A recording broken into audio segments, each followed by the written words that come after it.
வணக்கம் நேர்களே. இது ஷர்மிளா டாக்கீஸ். நான் உங்கள் டாக்டர் ஷர்மிளா. இன்னைக்கு டிசம்பர் 24. கிட்டத்தட்ட 50 வருடங்களுக்கு முன்னால இதே நாளில் தந்தை பெரியார் அவர்கள் நம்மளை விட்டு பிரிந்து சென்றார். அவர் இறந்து 50 வருஷம் ஆயிடுச்சு. ஆனா இன்னைக்கும் அவருடைய பேரை சொன்னா ஒரு எக்ஸ்ட்ரீம் இமோஷன்ஸ் இந்த சமூகத்துல வெளிப்படுறத நம்ம பார்க்கலாம். ஒரு பக்கம் பார்த்தீங்கன்னா அவர் மேல அளவுக்கு அடங்காத ஒரு அன்பு, மரியாதை, அவருடைய சித்தாந்தங்களை உள்வாங்கிய ஒரு மக்கள் கூட்டம் அவருக்கு பின்னால இன்னமும் நிக்குது. இன்னொரு பக்கம் பார்த்தீங்கன்னா அவரை அடியோடு வெறுக்கக்கூடிய கூட்டம். அப்படியே அடி வயிற்றுல இருந்து அந்த பேரை கேட்டா ஒரு எரிச்சல் வரக்கூடிய ஒரு கூட்டமும் இன்னைக்கு இருக்கு அப்படிங்கிறத பாக்குறோம். பெரியார ஒரு பிராமின் ஹேட்டர், பார்ப்பன எதிர்ப்பாளர் அப்படிங்கிற ஒரு குறுகிய வட்டத்துக்குள் அடைக்கக்கூடிய ஒரு விஷ முயற்சியை தொடர்ந்து இந்த சமூகத்தில் இருக்கக்கூட வலதுசாரியினர், குறிப்பாக சனாதன தர்மத்தை உள்வாங்கியவர்கள், சனாதன தர்மத்தை தூக்கி பிடிப்பவர்கள் அந்த முயற்சியை தொடர்ந்து நடத்திட்டு இருக்கிறாங்க அப்படிங்கிறத பாக்குறோம். ஆனா தந்தை பெரியார் அப்படி இல்லை. நிறைய தலைவர்களை நம்ம வாழ்க்கையில கடந்து வந்திருக்கோம். சில பேர் தன் வீடுன்னு பேசுவாங்க, தன் மக்கள்னு பேசுவாங்க, தன்னுடைய சாதின்னு பேசுவாங்க, தன்னுடைய இனம்னு பேசுவாங்க. இப்படி எத்தனையோ விதமான அரசியலை கையில எடுத்தவங்களை நம்ம பார்த்திருக்கோம். ஆனா இது எல்லாத்தையும் கடந்து ஒட்டுமொத்த மனித குலத்தின் மேம்பாட்டுக்காக தன் இறுதி மூச்சு உண்டவரை உழைத்தவர் தந்தை பெரியார். யோசிச்சு பாருங்க, அந்த காலத்துல கிட்டத்தட்ட 50 வருஷம் முன்னால அவருக்கு உடல் நலம் சரியில்லை. கடைசி காலங்கள்ல எல்லாம் மூத்திர சட்டியை கையில ஏந்திக்கிட்டே அவர் வீதி வீதியா போய் அவர் பிரச்சாரம் பண்ணிட்டு இருந்தாரு அப்படிங்கறதெல்லாம் பார்க்கும்.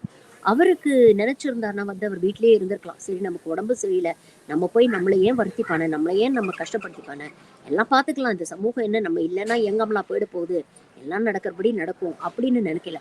அவர் கடைசியா 24ஆம் தேதி அவர் இறக்குறாரு. 19ஆம் தேதி கடைசியா ஒரு மீட்டிங் அட்டென்ட் பண்றாரு. அந்த மீட்டிங்ல கூட பேசும்பொழுது கிட்டத்தட்ட குரல் தழுதழுக்க அவர் என்ன சொல்றாருன்னா, ஐயோ உங்களெல்லாம் இப்படி விட்டுட்டு போறேனேன்னு நினைச்சா எனக்கு கவலையா இருக்கு, உங்களெல்லாம் யார் பார்த்துக்குவாங்க அப்படிங்கிற கவலை எனக்கு இருக்கு அப்படின்னு அவர் ரொம்ப சங்கடப்பட்டு சொல்றாரு.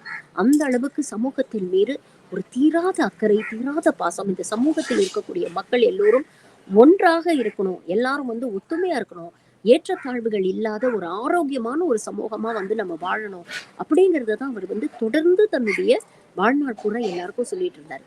எந்த விதமான இந்த சாதி, மதம், வகுப்புவாதம் இது போன்ற சமூகத்தில் ஆதிக்க சமூகத்தினால் ஏற்படுத்தக்கூடிய இந்த சட்ட திட்டங்களுக்கெல்லாம் அடங்காத ஒரு பெருந்தலைவரா அவர் இருந்தார். இதெல்லாம் தான் சமூகத்தில் இருக்கக்கூடிய எல்லா பிரச்சனைகளுக்கும் அடிப்படை காரணம் இந்த சாதி, மதம் அண்ட் இந்த வகுப்புவாத ஏற்றத்தாழ்வுகள் தான் அப்படிங்கிறத தொடர்ந்து மக்கள் கிட்ட சொல்லிட்டு இருந்தாரு. அவருக்கு இருக்கக்கூடிய பெரிய கவலையே இந்த சாதி, மதம், வகுப்புவாதம்ங்கிற இந்த விஷயத்துக்குள்ள சிக்கிக்கிட்டு அன்பு, மனித நேயம், சுயமரியாதை, சமூக நீதி இதெல்லாம் சிதைக்கப்படுது. நியாயமா கிடைக்க வேண்டிய ஒரு ஆப்பர்ச்சுனிட்டிஸ் மக்களுக்கு மறுக்கப்படுது அப்படிங்கிறது தான் அவர் வாழ்நாள் கூட பேசிட்டு இருந்தார். பெரியார் இன்னும் ஒரு சமூகத்துக்காகவோ இல்ல ஒரு சாதியினருக்காகவோ பேசக்கூடிய தலைவர் கிடையாது. எல்லாருக்காகவும் பேசினார். ஒடுக்கப்பட்டவர்கள் எந்த சமூகத்தில் இருந்தாலும் அவர்களுக்காக பெரியார் பேசியிருக்கிறார். ஒடுக்கப்பட்டவர்கள் ஆணாக இருந்தாலும் சரி, பெண்ணாக இருந்தாலும் சரி, அவங்களுக்காக பெரியார் பேசியிருக்கிறார். எவ்வளவு விஷயங்கள். மானமும் அறிவும் மனிதருக்கு அழகு அப்படின்னாரு. அதாவது ஒரு மனிதனுக்கு அடிப்படையான தேவை 2 விஷயங்கள். ஒண்ணு அறிவு. எந்த ஒரு விஷயமா இருந்தாலும் அறிவு ரீதியா அதை அணுகி இதுல நல்லது என்ன, கெட்டது என்ன, இது மூட நம்பிக்கையா இல்லையா, இது அறிவியலுக்கு ஏற்றதா இல்லையா, நமக்கு ஏற்றதா இல்ல நமக்கு ஒவ்வாமை இருக்கா, அதுல இது எல்லாத்தையும் பிரிச்சு பார்த்து ஒரு விஷயத்த நீங்க உள்வாங்கணும் அப்படின்னாரு. இன்னும் ஒரு படி மேல போய் நானே ஒரு விஷயம் சொன்னா கூட நீங்க அதை சரியா தவறான்னு நீங்க அதை தெளிவா புரிஞ்சுக்கிட்டு உள்வாங்குங்க அப்படின்னு சொன்னாரு. அடுத்தது அவர் சொன்னது சுயமரியாதை, மானம். ஒரு மனுஷனுக்கு அறிவு வந்துட்டா மானம், சுயமரியாதைங்கிறது தானா வரும்.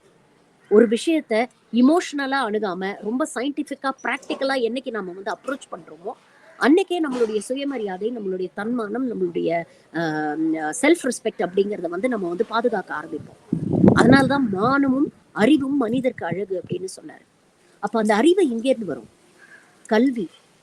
நம்ம உலகத்தை சுத்தி நடக்கிற விஷயங்கள் எல்லாம் நம்ம கல்வி மூலமா நம்ம உள்வாங்கும் பொழுதுதான் அந்த திங்கிங் கெப்பாசிட்டி, அனலைசிங் எபிலிட்டி நமக்கு வரும் அப்படிங்கிறத அவர் தொடர்ந்து சொன்னார். அதனால தான் என்ன சொன்னாரு, ஏழை எளிய மக்களுக்கெல்லாம் வந்து பள்ளிக்கூடத்துக்கு பசங்க படிக்க வரும்போது இலவசமா புத்தகங்கள் கொடுங்க, இலவசமா சீருடைகள் கொடுங்க, இலவசமா அவங்களுக்கு சாப்பாடு போடுங்க, ஆனா படிக்க வைங்க, அந்த படிக்கிற வாய்ப்பு அவங்களுக்கு கொடுங்க அப்படின்னு தொடர்ந்து பேசினாரு. பெண்கள் கையில இருக்கிற கரண்டியை பிடுங்கி போட்டு கையில புத்தகத்தை கொடுங்க அப்படின்னாரு. புரட்சியாளர் அம்பேத்கர் ஒரு விஷயம் சொல்லியிருந்தார், எந்த ஒரு சமூகத்தில் பெண்கள் வந்து கல்வி பெற்று நல்ல சுயமரியாதையோடு சேஃப் அண்ட் செக்யூரா வாழ முடியுதோ அதுதான் ஒரு ஆரோக்கியமான சமூகம் அப்படின்னாரு.